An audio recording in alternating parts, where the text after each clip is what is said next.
Ser pobre em espírito significa ser humilde, receptivo, aberto e disposto o suficiente para aprender e aceitar ideias mais elevadas e mais prósperas. O ilustre Salomão foi pobre em espírito, quando orou silenciosamente: dá, pois, ao teu servo um coração cheio de discernimento para governar o teu povo e capaz de distinguir entre o bem e o mal. 1 Reis 3,9. Por sua humilde atitude de receptividade a ideias mais elevadas, Salomão tornou-se não só um dos homens mais sábios da história, mas também bilionário a quem jamais faltaram riquezas e honras. Ser pobre em espírito significa render-se às suas dúvidas, medos e pensamentos sobre o fracasso. Em vez de dizer, não consigo, não sei como, não vejo saída, ou nunca serei capaz, declare humildemente a si mesmo que você é um vencedor. Em seus momentos de quietude e reflexão, medite e declare em voz alta afirmações como: nada prospera mais que o sucesso. Meu sucesso é grande, poderoso e irresistível neste momento. Ou, meu cálice transborda.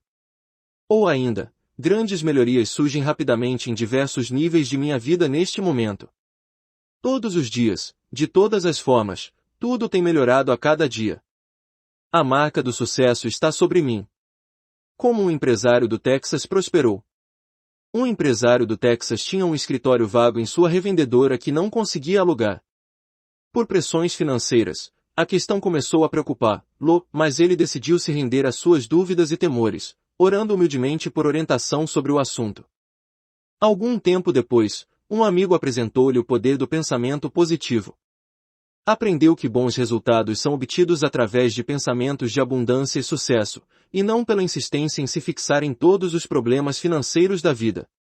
O espírito do sucesso trabalha por mim neste momento e me sinto guiado, próspero e abençoado em todos os sentidos, foi a declaração de prosperidade que o homem passou a usar diariamente. Em poucos dias, outro empresário apareceu espontaneamente e alugou o espaço na hora, pagando em dinheiro vivo. Conforme o locatário continuava a convidar humildemente o espírito do sucesso a trabalhar por ele, sentia-se guiado, próspero e abençoado de muitas maneiras.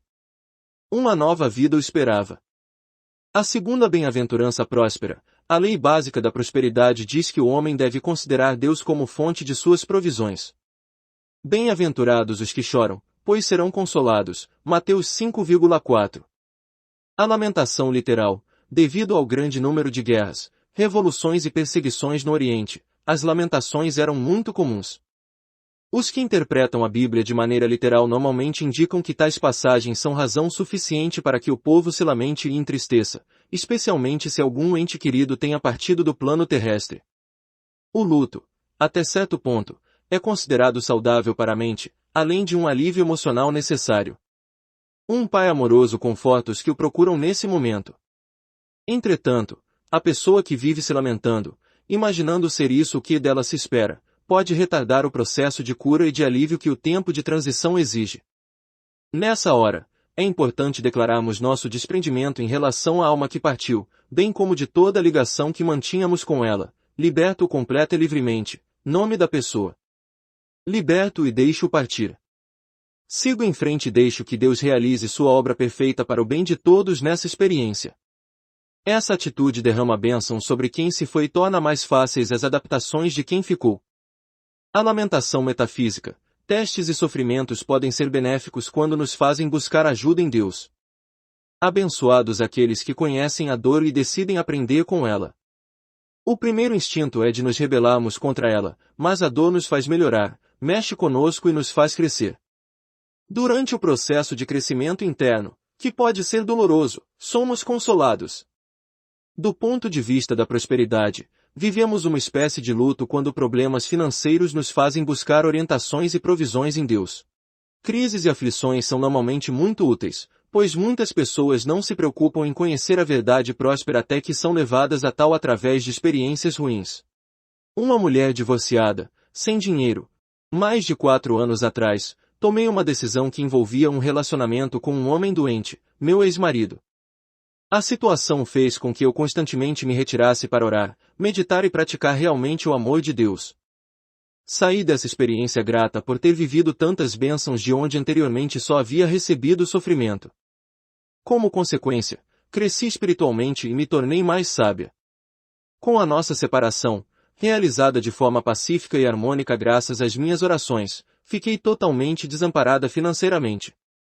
Em vez de entrar em pânico, passei a declarar diariamente: Deus é a fonte de minhas provisões e Ele está me mostrando o caminho certo a seguir neste momento. Havia um poder próspero nessas palavras. Hoje, minha renda é suficiente para que eu mantenha a mesma vida que levava antigamente. Uma dádiva de Deus que recebo sem ter de me esforçar muito. Além disso, sou abençoada com outros bens materiais e benefícios. Sei que sou amada por minha família e por aqueles que me cercam. Portanto, mal consigo me lembrar dos problemas que me atormentaram por tantos anos. No passado, costumava tomar para mim a responsabilidade alheia, o que fez com que eu me esquecesse de mim mesma e deixasse minhas metas de lado. Hoje, entendo que não tenho obrigações com nada nem com ninguém, a não ser com meu próprio Deus interno.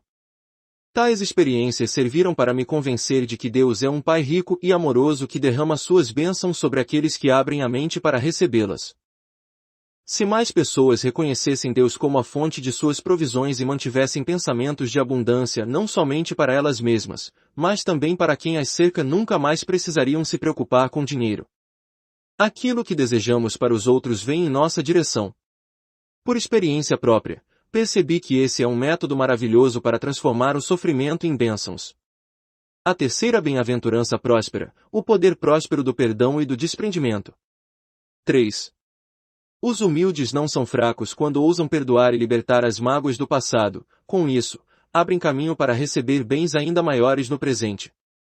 Bem-aventurados os humildes, pois eles receberão a terra por herança. Mateus 5,5. Os povos da época de Jesus confiavam na espada, pois acreditavam que somente a força era capaz de combater a força. No entanto, a guerra sempre trouxe mais sofrimento. Por descrever o segredo de como superar todos os tipos de dificuldade, essa bem-aventurança contém uma das mais importantes fórmulas de sucesso da Bíblia. Quando prometeu que os humildes herdariam a terra, Jesus não se referia ao estado de espírito fraco ou negativo que busca a vingança ou a retaliação. Falava dos estados de espírito positivos, educativos e prósperos, que atraem todas as bênçãos. A declaração de Jesus provavelmente surpreendeu a maioria de seus seguidores, já que muitos consideravam os humildes como sendo fracos e indefesos. Entretanto, Jesus sabia que ser humilde significava ser positivo de forma silenciosa, mas firme. Um indivíduo humilde é adaptável, flexível e capaz de aprender. Portanto, ser humilde significa ser positivo quanto aos bens, não resistir a nada e saber que tudo um dia passa. Como a humildade trouxe prosperidade a uma mulher divorciada e amargurada. Ser humilde é negar, esquecer, recusar e libertar pensamentos de dor, perda ou fracasso anteriores. O estado de espírito humilde sabe que a lei divina da compensação produz tantos bens no presente que é capaz de dissolver e obscurecer qualquer amargura, decepção ou fracasso do passado. Muitas pessoas sofrem dificuldades financeiras porque suas mentes estão tão cheias de dor, perda e sofrimento do passado que não há espaço para ideias positivas no presente. Invocar perdas e fracassos passados não só atraem ainda mais prejuízos financeiros no presente como também abrem caminho para problemas de saúde, com a família, amigos e com muitas outras áreas que nos são caras. Uma empresária trabalhava arduamente, mas sofria com repetidas reviravoltas financeiras e problemas de saúde. Divorciada, criticava constantemente com amargura o ex-marido, que a abandonara havia 20 anos. Embora o tivesse processado diversas vezes, nunca recebeu ajuda consistente para criar seus filhos. Era fácil invocar as aparentes injustiças que a vida lhe havia preparado. Somente quando parou de culpar o ex-marido por todos os seus problemas e passou a declarar diariamente: a lei divina do amor e da justiça trabalham perfeitamente em meu favor através de todas as pessoas, e em favor de todas as pessoas através de mim, que sua saúde e suas finanças começaram a melhorar. Ao perdoar o passado, ao se tornar flexível e adaptável no presente e ao persistir no pensamento de que o amor e a justiça divinos trabalhariam perfeitamente em seu favor, muitas bênçãos surgiram. Assim, a humildade cumprirá seu papel de maneira perfeita. Como sentiram os vastos benefícios do perdão e do desprendimento? Lembre-se de que ser humilde é negar, esquecer, recusar e libertar pensamentos de dor, perda ou fracasso anteriores. Uma das melhores formas de se conseguir isso é por meio da prática diária do perdão e do desprendimento. Uma mudança de atitude em relação ao marido deficiente trouxe melhorias. Há 10 anos, meu marido sofre de deficiência física, mas, nos últimos tempos tem progredido muito. Além disso, minha atitude em relação à sua doença melhorou. Inconscientemente, culpava meu marido por sua condição física e por ter me deixado carregar todo o fardo financeiro e a responsabilidade por nosso sustento. Descobri o que estava fazendo para minha surpresa enquanto praticava o perdão. Estava preparando uma lista do perdão e, portanto, passei a adotar uma atitude mais leve e livre em relação a tudo. Depois de 40 anos de casamento, foi um grande passo. Minha vida tem melhorado também. Gosto de meu emprego novo, e o salário é bem maior do que eu esperava. Um senhor do Oregon foi recebido de volta na família. Coisas incríveis têm acontecido desde que comecei a praticar diariamente o perdão e o desprendimento das dores, fracassos e memórias tristes do passado. Recebi um telefonema de meu sobrinho convidando-me para uma festa da família. A primeira em que minha presença era requisitada em 12 anos. A família considerava que eu havia feito um mau negócio com a venda do imóvel de minha mãe. Que bênção foi sentir ser aceito de volta graças ao milagroso poder do perdão praticado por mim e ao qual minha família respondeu subconscientemente.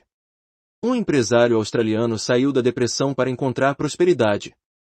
Senti-me extremamente depressivo e menosprezado no ano passado quando os negócios não iam bem. Alguns de meus mais recentes funcionários tornaram-se negativos e não cumpriram com sua palavra comigo.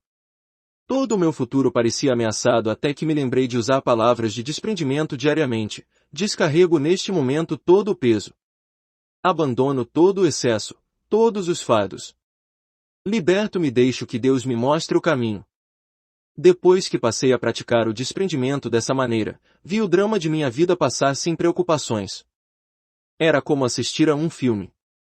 Soube que a empresa onde trabalho será incorporada a uma das maiores companhias dos Estados Unidos. Isso significa que terei um futuro cargo próspero garantido à minha espera. Como podemos herdar a terra? Na época de Jesus, algumas vezes, os humildes literalmente herdaram terras ou as posses daqueles que pegaram em armas para combater a luta com mais luta. Enquanto alguns humildes recebiam as terras dos patrões que morriam em guerra, outros ficavam com as posses dos que partiam sem deixar herdeiros. Herdar a terra significa rogar pelo domínio que é nossa herança espiritual. Sobre as experiências limitadas da vida, tais como saúde debilitada, insuficiência de provisões, dívidas, desarmonia ou solidão, e trazer harmonia à vida com verdadeiro sucesso. Ao fazermos isso, a terra ou nosso mundo externo manifesta bons resultados. Para isso, devemos declarar frequentemente: minha vida, saúde, riqueza, felicidade, não pode ser limitada. O Cristo que existe em mim me liberta de todas as limitações neste momento. Sou livre e restrito. Recebo agora os bens abundantes que são meus por direito divino. A quarta bem-aventurança próspera, a vontade de Deus para com os homens é rica. 4. Aqueles que têm fome e sede pelo uso correto das ideias de prosperidade terão suas vidas repletas de bênçãos abundantes. Bem-aventurados os que têm fome e sede de justiça, pois serão satisfeitos. Mateus 5,6. Os galileus, com quem Jesus compartilhou as bem-aventuranças, eram um povo bélico. A Galileia foi palco de diversas revoluções. Fizeram muitas tentativas de libertar a Palestina da opressão romana, mas falharam em todas. A região era tomada por todo tipo de corrupção. Até mesmo alguns judeus se viraram contra seu povo na esperança de receber regalias dos oficiais romanos. Era natural que os seguidores de Jesus reclamassem da injustiça e da desonestidade existente na época, enquanto desejavam imensamente ter uma vida nova. Com sua bela atitude, Jesus lembrava seus seguidores de um ensinamento milenar usado pelos antigos filósofos. O termo justo foi muitas vezes traduzido de modo que seu significado se aproximasse de bondade, porém, o sentido de justiça é muito maior do que a simples conduta correta. Ser justo não é o mesmo que agir externamente como o bajulador, moralmente superior ou piedoso. Significa pensar e agir de maneira justa, correta e harmoniosa. É correto pensar sobre todos os aspectos da vida. O que se passa em nossa mente será produzido em nossa realidade e trata-se da lei maior da vida. Na época de Jesus, a água era uma questão de vida ou morte, e, portanto, ter fome e sede indicava uma intensa vontade de receber bens maiores. Para a maioria de nós, a vida é predominantemente ávida por experiências cada vez melhores. Os que têm fome e sede de pensamentos elevados e prósperos têm suas vidas repletas de bênçãos na saúde, riqueza e felicidade. Era essa a promessa de Jesus. Como uma mulher curou-se e prosperou. Eis como as coisas funcionam. Uma mulher participou de uma palestra sobre prosperidade e sua mente ficou repleta de ideias instigantes sobre as vidas bem-sucedidas às quais foi apresentada. No dia seguinte, descobriu que estava curada de um problema de saúde que sofria havia muitos anos. Conforme se manteve faminta e sedenta por pensamentos elevados e prósperos, através do estudo diário dos decretos de prosperidade, recebeu muitas outras bênçãos em sua vida. Conheci e comecei a estudar o poder do pensamento positivo quando ainda trabalhava em uma cidadezinha do Colorado próxima a uma bela estação de esqui. Embora tivesse curso superior, trabalhava como empregada. Havia me convencido de que não era uma pessoa materialista, de que bastaria viver de belezas, da natureza e da paz. Tinha a noção errada de que prosperar não era correto. Naquela região, não era difícil encontrar pessoas com doutorado lavando louça para poder se sustentar e esquiar. Minha maneira de pensar começou a mudar e se expandir assim que passei a encher minha mente com ideias positivas, tais como: a vontade de Deus para mim é rica. Meu sucesso é espiritualmente correto. Situações problemáticas começaram a se resolver. Fiquei surpresa quando me candidatei para dar aulas de arte em uma faculdade local e fui aceita. Estou ganhando mais dinheiro do que jamais pensei receber e terei um aumento em 6 meses. Posso comprovar que a vontade de Deus é que prosperemos. Enquanto me mantenho faminta e sedenta por pensamentos positivos, percebo que é inteiramente possível que rezemos e enriqueçamos. A quinta bem-aventurança próspera, o próspero poder do amor. 5. Abençoados os que adotam atitudes misericordiosas e de amor em relação ao próximo. Eles também prosperarão e receberão bênçãos de amor. Bem-aventurados os misericordiosos, pois obterão misericórdia. Mateus 5,7. Essas palavras foram revolucionárias quando Jesus as declarou. Os romanos acreditavam que a misericórdia era uma atitude dos fracos. Em sua hipocrisia, os fariseus também se mostravam pouco misericordiosos. Os seguidores de Jesus queixavam-se de ambos os povos. Nessa bem-aventurança, Jesus tentava lembrar seus seguidores de um costume do Antigo Testamento. Os povos do Oriente eram conhecidos por sua misericordiosa bondade com o amigo e com o inimigo. Cercadas pela aridez, essas pessoas simples viviam em locais áridos e dependiam da bondade alheia para obter água, pasto para seu gado e as necessidades básicas para a sobrevivência. Jesus queria que seus seguidores deixassem de lado as aparentes perseguições e injustiças que sofriam para que pudessem usar seu poder para o bem invocando pensamentos positivos de misericórdia e atos de bondade. Críticas, condenações, ódio, vingança e o desejo de acertar contas são atitudes impiedosas. Tais atitudes causam mais dúvidas e preocupações financeiras do que qualquer estado de espírito. Os arrogantes nunca escapam, é uma afirmação verdadeira. As críticas, condenações e a falta de perdão em relação a nós mesmos e às pessoas que nos cercam podem acarretar dificuldades financeiras que precisarão ser combatidas e dissolvidas antes de prosperarmos permanentemente. Não existe uma vontade ou pensamentos de vingança entre os misericordiosos. A atitude mais misericordiosa que podemos tomar em relação às outras pessoas é lembrar que, quando suas fraquezas chamam nossa atenção, trata-se de um pedido inconsciente por atenção, portanto, sejamos benevolentes. Dessa maneira, receberemos o mesmo tratamento misericordioso no momento em que mais precisarmos. O pensamento sobre o amor é o bálsamo de cura mais poderoso e generoso para os males. Podemos começar a desenvolver atitudes de amor e bondade em relação a nós mesmos e aos que nos cercam declarando com frequência: não há condenações sobre mim, para mim ou à minha volta. O amor divino cura, neste momento, todas as críticas que faço em relação às outras pessoas. O amor divino cura, neste momento, todas as críticas que fazem em relação a mim. Sim, os pensamentos e atos de amor são os mais bondosos e misericordiosos. Tanto quem os fornece como quem os recebe colhem seus frutos. Todos se beneficiam com o uso dessa bela atitude. Como um comerciante transformou um homem revoltado em um bom cliente. O dono de uma loja de eletrodomésticos no Alabama tinha um cliente que se recusava a pagar pela lava-louças que havia comprado. Em pouco tempo, a financeira exigiu o pagamento. O homem invadiu a loja e começou a gritar com o proprietário usando uma linguagem vulgar. O rapaz revoltado pesava cerca de 100 quilos e media 1,90 metros e o comerciante era de estatura bem menor. Enquanto o rapaz fazia suas acusações abusivas, o dono da loja escutou-o em silêncio. Sempre que conseguia, o comerciante declarava entre uma queixa e outra, mas, nome do cliente, nós o amamos. Repetiu essa afirmação muitas vezes até que o homem se retirou, totalmente desgostoso. 30 minutos depois, o cliente retornou ao estabelecimento para se desculpar por seu comportamento e para agradecer ao comerciante a maneira misericordiosa com que lidou com a situação. Arrependido, o rapaz explicou que havia perdido o emprego, pois seu temperamento explosivo levou a agredir um homem, que, por isso, teve de ser hospitalizado. No entanto, a forma com que o comerciante conduziu a situação fez com que ele conseguisse enxergar a tolice de seus atos. Prometeu, então, que pagaria sua dívida assim que conseguisse um novo emprego. Foi o que fez. Tornou-se um ótimo e fiel cliente da loja. O proprietário confessou que não havia sido fácil dizer nós o amamos para outro homem, especialmente um grandalhão de 1,90 metros e 100 quilos.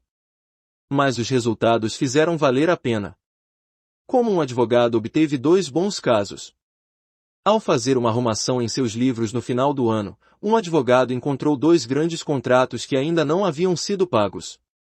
Acreditava que, enquanto se ressentisse com a falta de pagamento e com as pessoas envolvidas, não receberia nenhum dinheiro. Por isso, decidiu propositalmente glorificar e abençoar os nomes dos 2 clientes todos os dias. Além disso, declararia, o amor divino trabalha de maneira perfeita comigo em relação às outras pessoas, e com as outras pessoas em relação a mim. Portanto, o amor divino trabalha perfeitamente com esses contratos, e tudo ficará bem. Em pouco tempo, os 2 clientes pagaram o que deviam no mesmo dia. Um deles enviou seu cheque de um local distante. O advogado imaginou que jamais teria visto esse dinheiro se não tivesse agido de maneira misericordiosa, com pensamentos de amor e de boa vontade para com os envolvidos. Como a misericórdia salvou um casamento e trouxe prosperidade.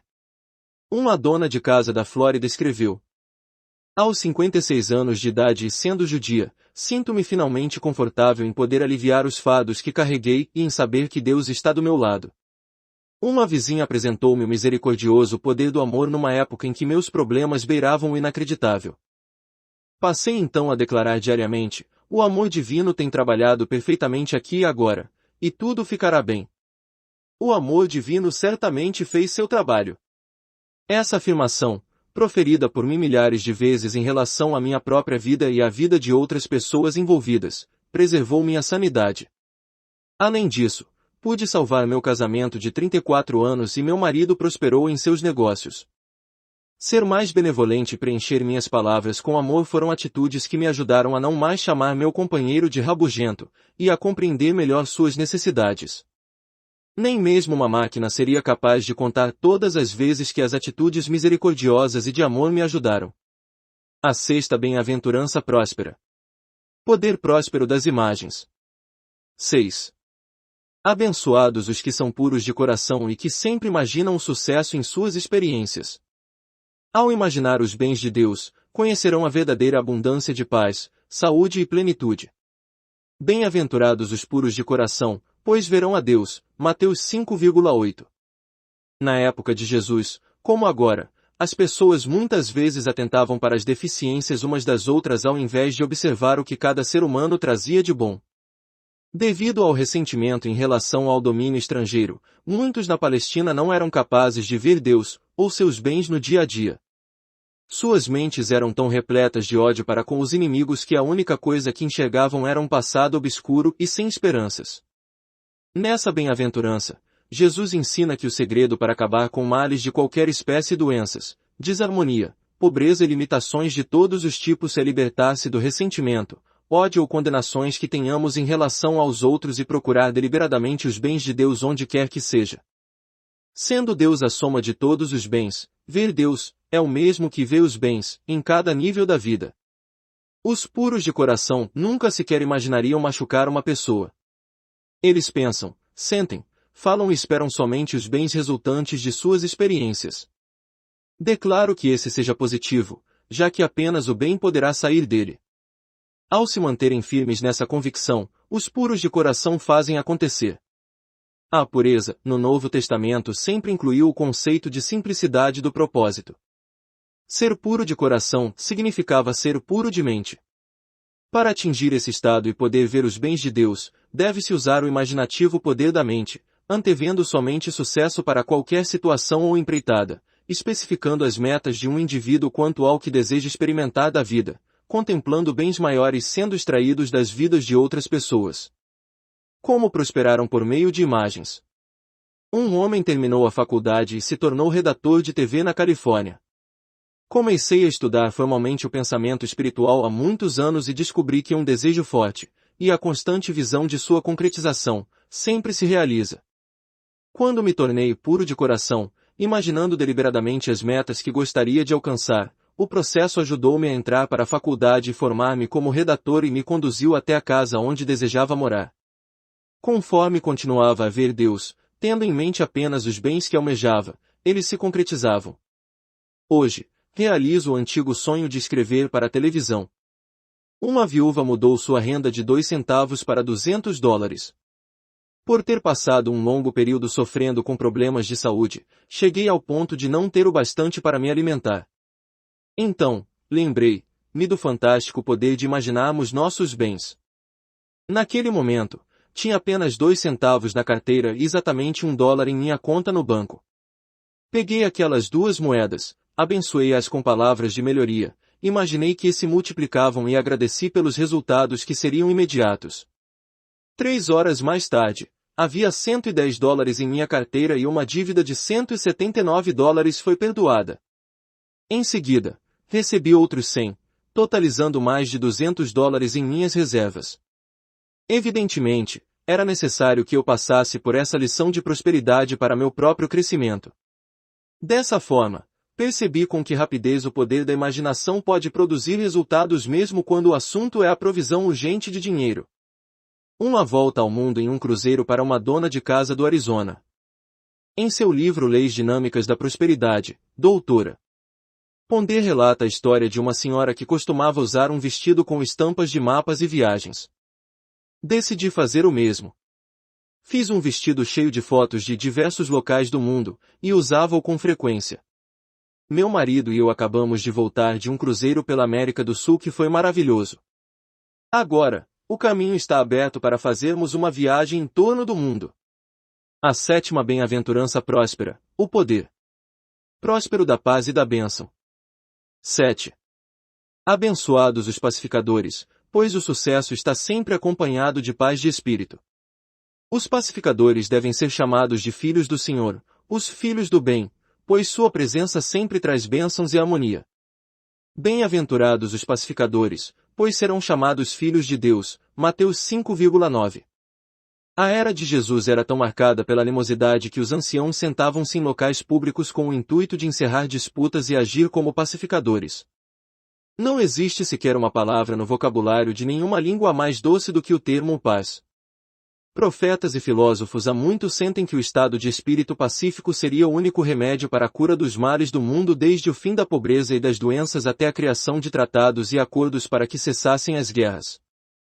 As atitudes presentes nas 6 primeiras bem-aventuranças são pré-requisitos essenciais para a formação de um próspero pacificador. Elas dão ênfase ao poder do pensamento positivo, ao fato de Deus ser a fonte das provisões. Portanto, é conveniente que a 7ª bela atitude sobre a paz tenha fechado os ensinamentos de Jesus sobre o assunto.